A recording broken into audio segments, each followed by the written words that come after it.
पुरुषोत्तम की जय। भजमन नारायण नारायण नारायण, श्रीमन नारायण नारायण नारायण, लक्ष्मी नारायण नारायण नारायण, बद्री नारायण नारायण नारायण, श्रीमन नारायण नारायण नारायण। अर्थ, आषाढ़ मास की शुक्ला पक्ष की एकादशी, इसे देवशयनी एकादशी भी कहते हैं। धर्मराज युधिष्ठिर बोले, हे भगवान, आषाढ़ मास शुक्ल पक्ष की एकादशी का क्या नाम है, सो विस्तार पूर्वक बतलाइए। श्री कृष्ण भगवान बोले, हे राजन, एक समय नारद जी ने ब्रह्मा से यही प्रश्न पूछा था। ब्रह्मा जी बोले कि नारद, तुमने कलियुगी जीवों को उद्धार के लिए सबसे उत्तम प्रश्न किया है। एकादशी का व्रत सब व्रतों में उत्कृष्ट है। इसके व्रत से समस्त पाप नष्ट हो जाती हैं। इस एकादशी का नाम पद्मा है। इस व्रत के करने से विष्णु भगवान प्रसन्न होते हैं। मैं ये एक पौराणिक कथा कहता हूँ, ध्यानपूर्वक सुनिए। सूर्यवंशी मान्यधामा नाम का एक राजा था। वह सत्यवादी, महान प्रतापी और चक्रवर्ती था। वह अपनी प्रजा का पुत्र की तरह पालन करता था। इसकी समस्त प्रजा धन धान से परिपूर्ण थी। सदैव सुखी पूर्वक रहते थे। उसके राज में कभी अकाल नहीं पड़ता था। एक समय राजा के राज में 3 वर्ष जल ना बरसा, जिससे राज में अकाल पड़ गया। अब प्रजा अन्न की कमी के कारण अत्यंत दुखी रहने लगी।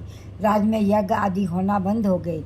एक दिन प्रजा राजा के पास जाकर प्रार्थना करने लगी, हे राजन, समस्त पाप विश्व की सृष्टि का मुख्य कारण वर्षा है।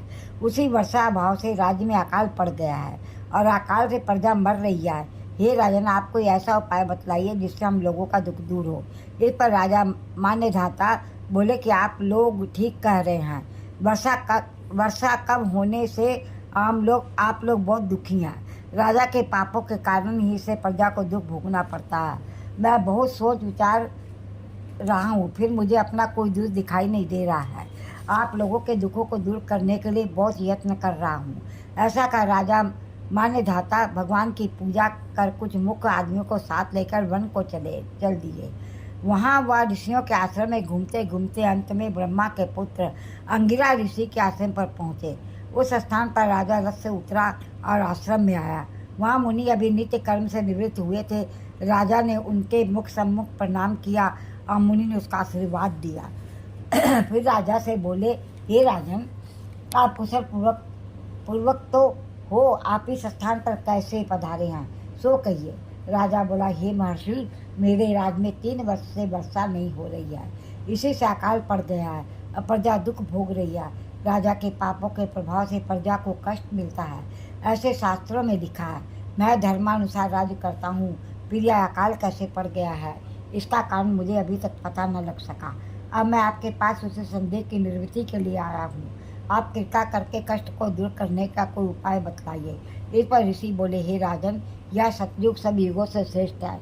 इसमें धर्म के चारों चरण सम्मिलित है। इस युग में ब्राह्मणों का तपस्या करना तथा वेद पढ़ने का अधिकार है, परंतु आपके राज्य में एक शूद्र भी तपस्या कर रहा है।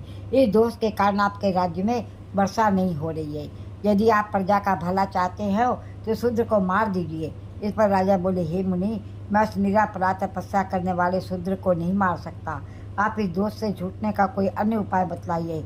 तब ऋषि बोले कि हे राजन, यदि तुम ऐसा ही चाहते हो तो आषाढ़ मास के शुक्ला पक्ष की पद्मा नाम के एकादशी का विधि पूर्वक व्रत करो। इस व्रत के प्रभाव से तुम्हारे राज्य में वर्षा होगी, प्रजा सुख पाएगी, क्योंकि इस एकादशी का व्रत सब सिद्धियों को देने वाला है। मुनि के इस वचनों को सुनकर राजा अपने नगर में वापिस आया। विधि पूर्वक पद्मा एकादशी का व्रत किया। उस व्रत के प्रभाव से राज्य में वर्षा हुई और मनुष्य को सुख पहुंचा। इस एकादशी को देवशयनी एकादशी भी कहते हैं। इस व्रत के करने से विष्णु भगवान प्रसन्न होते हैं। अतः मोक्ष की इच्छा करने वाले मनुष्यों के एकादशी व्रत करना चाहिए। चातुर्य मास व्रत भी इसी एकादशी के व्रत से शुरू किया जाता है। कुंती पुत्र युधिष्ठिर बोले, हे भगवान, विष्णु भगवान का शयन व्रत किस प्रकार किया जाता है, सो सब कृपा करके कहिए। श्री कृष्ण बोले कि हे राजन, अब मैं आपको विष्णु के शयन का व्रत और चातुर्य मास में जो व्रत कहे हैं वे आप ध्यान देकर सुनिए। जब सूर्य नारायण कर्क राशि में स्थित हो तब भगवान विष्णु का शयन कराना चाहिए, और सूर्य नारायण के तुला राशि के आने पर भगवान को उठना चाहिए। और अधिक मास के आने पर भी विधि इस प्रकार रहती है। इस विधि से हम देवताओं को शयन कराना चाहिए। आषाढ़ मास के शुक्ला पक्ष को एकादशी का विधि पूर्वक व्रत करना चाहिए। उस दिन विष्णु भगवान की प्रतिमा बनानी चाहिए और चातुर्मास व्रत नियम करना चाहिए। सबसे पहले उस प्रतिमा को स्नान कराना चाहिए, फिर सफ़ेद वस्त्र को धारण कराकर तकिए द्वारा सैया पर शयन कराना चाहिए। उसको धूप दीप नैवेद्य आदि से पूजन करना चाहिए। भगवान का पूजन शास्त्र ज्ञाता ब्राह्मणों के द्वारा करना चाहिए। तत्पश्चात भगवान विष्णु की इस तरह स्तुति करनी चाहिए, हे भगवान, मैंने आपको शयन कराया है, आपके शयन से संपूर्ण विश्व सो जाता है। इस तरह विष्णु भगवान के हाथ जोड़कर प्रार्थना करनी चाहिए, हे भगवान, आप जब 4 मास तक शयन करें तब तक मेरे इस चातुर्मास व्रत को निर्विघ्न रखें। इस प्रकार भगवान विष्णु की स्तुति करके शुद्ध भाव से मनुष्य को दातून आदि के नियम को ग्रहण करना चाहिए। विष्णु भगवान के व्रत को शुरू करने के 5 काल वर्णन किए हैं। देव एकादशी से लेकर देव उत्थानी द्वादशी, पूर्णमासी, अष्टमी या संक्रांति का व्रत आरंभ करना चाहिए। और कार्तिक मास के शुक्ला पक्ष की द्वादशी को समाप्त कर देना चाहिए। जो मनुष्य इस व्रत को प्रतिवर्ष करते हैं वह सूर्य के समान दैत्यवान विमान पर बैठकर विष्णु लोक को जाती हैं। हे राजन, अब आप इसका पृथक पृथक फल सुने। जो मनुष्य देव मंदिरों में रंगीन बेल बूटे बनाता है उसे 7 जन्म तक ब्राह्मण की योनि मिलती है। जो मनुष्य चातुर्मास के दिनों में विष्णु भगवान को दही, दूध, घी, शहद और मिश्री के द्वारा स्नान कराता है वह वैभवशाली होकर सुख भोगता है। जो आदमी श्रद्धापूर्वक भूमि, श्रवण, दक्षिणा आदि ब्राह्मणों को दान देता है वह स्वर्ग में जाकर इंद्र के समान सुख भोगता है। जो विष्णु भगवान के स्वर्ण प्रतिमा बनाकर धूप, दीप, पुष्प, नैवेद्य आदि से भगवान की पूजा करता है वह स्वर्ग लोक जाकर अच्छे सुख भोगता है। जो मनुष्य चातुर्मास के अंदर नित्य प्रति तुलसी जी भगवान का अर्पित करते हैं और स्वर्ग को विमान पर बैठकर विष्णु लोक को जाता है। जो मनुष्य विष्णु भगवान को धूप दीप से पूजा करते हैं उसको धन मिलता है। जो आदमी से एकादशी से कार्तिक के महीने तक विष्णु की पूजा करते हैं उनको विष्णु लोक की प्राप्ति होती है। इस चातुर्मास व्रत में जो आदमी संध्या के समय देवताओं तथा ब्राह्मणों को दीप दान करते हैं तथा ब्राह्मणों को सोने के काम के वस्त्र देते हैं वह विष्णु लोक को जाती हैं। जो आदमी भक्तिपूर्वक भगवान का चरणामृत लेते हैं वह इस संसार के आवागमन के चक्र से छूट जाते हैं। जो विष्णु मंदिर में नित्य प्रति 108 बार गायत्री मंत्र का जाप करते और पापों से लिप्त नहीं होते। जो आदमी पुण्य धर्म शास्त्र को सुनते हैं और वेद पाठी ब्राह्मणों को वस्त्रों का दान करते हैं वे दानी, धनी, ज्ञानी और कीर्तिवान होते हैं। जो मनुष्य भगवान या शिव जी का स्मरण करते हैं और अंत में उनकी प्रतिमा दान करते हैं वे पाप से रहित होकर गुणवान बन जाते हैं। जो मनुष्य सूर्य को अर्घ्य देते हैं उनकी पूरी आयु को स्वस्थ देह प्राप्त होता है तथा कीर्ति धन बल पाते हैं। चातुर्मास में जो मनुष्य गायत्री मंत्र द्वारा तिल से होम करते हैं और चातुर्मास खत्म हो जाने पर तिल का दान करते हैं उनके समस्त पाप नष्ट हो जाते हैं और निरोग शरीर मिलता है तथा सुपात्र संतान होती है। जो मनुष्य चातुर्मास व्रत में अन्न से होम करते हैं और समाप्त हो जाने पर घी, घड़ा और वस्त्रों का दान करते हैं वह ऐश्वर्यशाली होते हैं। जो मनुष्य तुलसी जी को धारण करते हैं तथा अंत में विष्णु जी के निमित्त ब्राह्मणों को दान करते हैं वे विष्णु लोक को जाते हैं। जो मनुष्य चातुर्मास व्रत में भगवान शयन के उपरांत मस्तक पर नित्य प्रति दूध चढ़ाते हैं अंत में स्वर्ण की दुर्वा दान करते हैं तथा दान करते समय स्तुति करती हैं, हे देव, जिस भांति पृथ्वी पर शाखाओं सहित फैली हुई है उसी तरह मुझे अजर अमर संतान दो। ऐसा करने वाले मनुष्य के सब पाप छूट जाते हैं और अंत में स्वर्ग को जाते हैं। जो शिवजी या विष्णु भगवान का देवालय में दान करते हैं उन्हें रात्रि जागरण का फल मिलता है। जो मनुष्य व्रत को करते हैं उनको उत्तम ध्वनि वाला घंटा दान करना चाहिए। इस प्रकार स्तुति करनी चाहिए, भगवान जगत पिता, आप पापों का नाश करने और ना करने योग कार्यों को करने से जो पाप उत्पन्न हुए हैं उन्हें नष्ट कीजिए। चतुर्मास के अंदर जो नित्य प्रति ब्राह्मणों को चरणामृत पान करते हैं वे सब पापों तथा दुखों से छूट जाते हैं, आयुवान तथा लक्ष्मीवान होते हैं। चातुर्मास व्रत समाप्त हो जाने के बाद ही गौदान करना चाहिए। यदि गौदान ना कर सको तो वस्त्र दान अवश्य करना चाहिए। जो ब्राह्मणों को नित्य प्रति नमस्कार करते हैं उनका जीवन सफल हो जाता है और समस्त पापों से छूट जाते हैं। जो मनुष्य इस व्रत की समाप्ति पर ब्राह्मणों को भोजन कराते हैं उनकी आयु तथा धन की वृद्धि होती है। जो मनुष्य अलंकार सहित बछड़े वाली कपिला गाय देवेज पाठी ब्राह्मण को दान करते हैं चक्रवर्ती आयुवान पुत्रवान राजा होते हैं और सर्वलोक में प्रलय के अंत तक इंद्र के समान राज्य करते हैं। जो मनुष्य सूर्य भगवान तथा गणेश जी को नित्य नमस्कार करते हैं उनकी आयु तथा लक्ष्मी बढ़ती है लक्ष्मी बढ़ती है। और यदि गणेश जी प्रसन्न हो जाए तो मनवांछित फल पाते हैं। गणेश और सूर्य की प्रतिमा ब्राह्मण को देने से सब कामों की सिद्धि होती है। जो मनुष्य ऋतुओं में महादेवी की प्रसन्नता के लिए तिल और वस्त्रों के साथ तांबे का पात्र दान करते हैं उनको स्वस्थ सुंदर शिव भक्त संतान उत्पन्न होती है। चातुर्मास व्रत की समाप्ति पर चांदी पात्र या तांबा गुड़ और तिल के साथ दान करना चाहिए।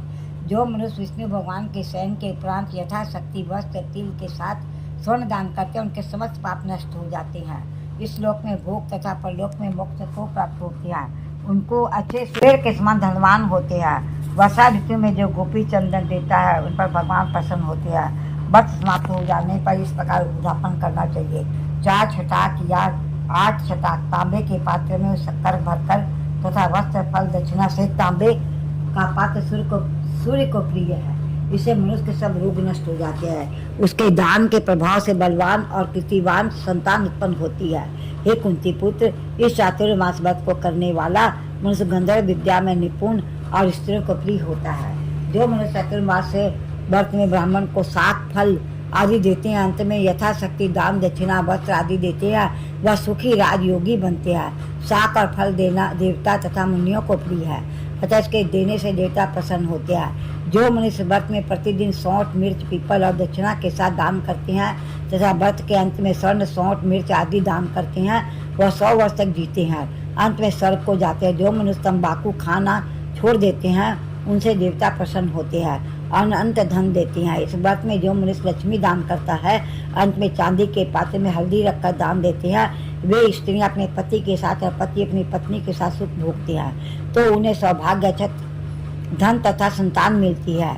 उनकी देवलोक में पूजा होती है। इस व्रत में जो मनुष्य शिव जी और पार्वती की पूजा करते हैं व्रत के सुख में शिव लिंग की स्थापना करते हैं गौ बैल दान करते हैं और ब्राह्मणों को मीठा भोजन कराते हैं उन्हें संपत्ति और कीर्ति मिलती है। अंत में सुख भोग कर शिवलोक को जाते हैं। इसमें 52 भगवान की प्रसन्नता के लिए ब्राह्मणों को दही सुक्त भात खिलाना चाहिए।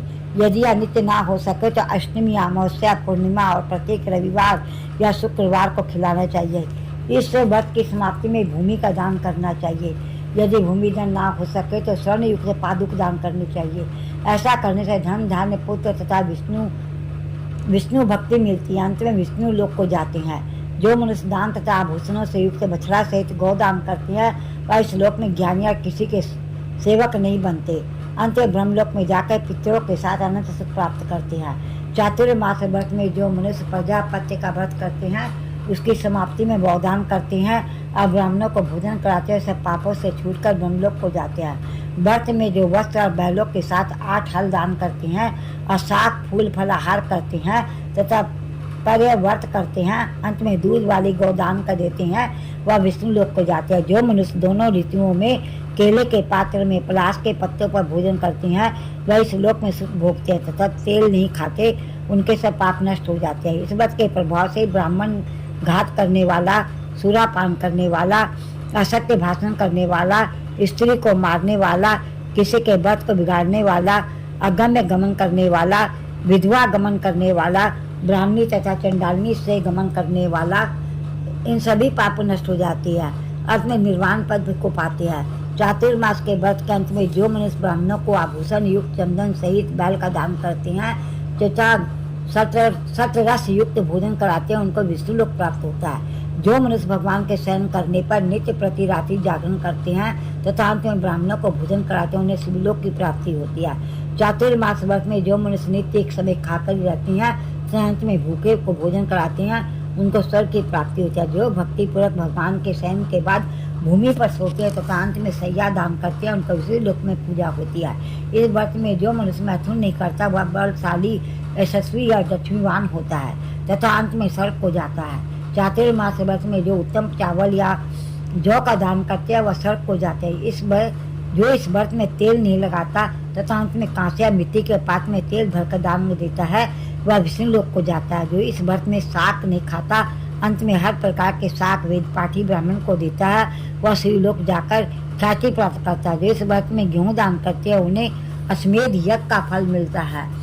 जो मनुष्य इस व्रत में अपनी इंद्रियों का दमन करते हैं उन्हें अश्वमेध यज्ञ का फल मिलता है। जो श्रावण शाक भादों में दही कबार दूध और कार्तिक में दाल त्याग देते हैं उन्हें निरोगी शरीर प्राप्त होता है। जो स्नान कर भगवान की पूजा करते हुए हरि लोक को जाते हैं। जो मनुष्य इस व्रत में मीठा खट्टा तथा कड़वे पदार्थ को त्याग देता है वह समस्त दुर्गुणों से छूटकर स्वर्ग को जाते हैं।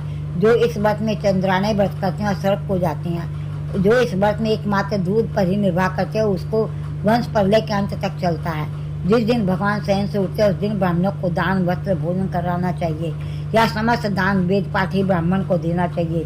चोरी करने वाला, मद्यपान करने वाला, अगम्यागमन करने वाला, मिथ्या बोलने वाला तथा अन्य राज्य करने वाला ब्राह्मणों को दान देने से उल्टा पाप लगता है तथा नरक की प्राप्ति होती है। बोल श्री कृष्ण भगवान की जय, विष्णु भगवान की जय, लक्ष्मी नारायण की जय।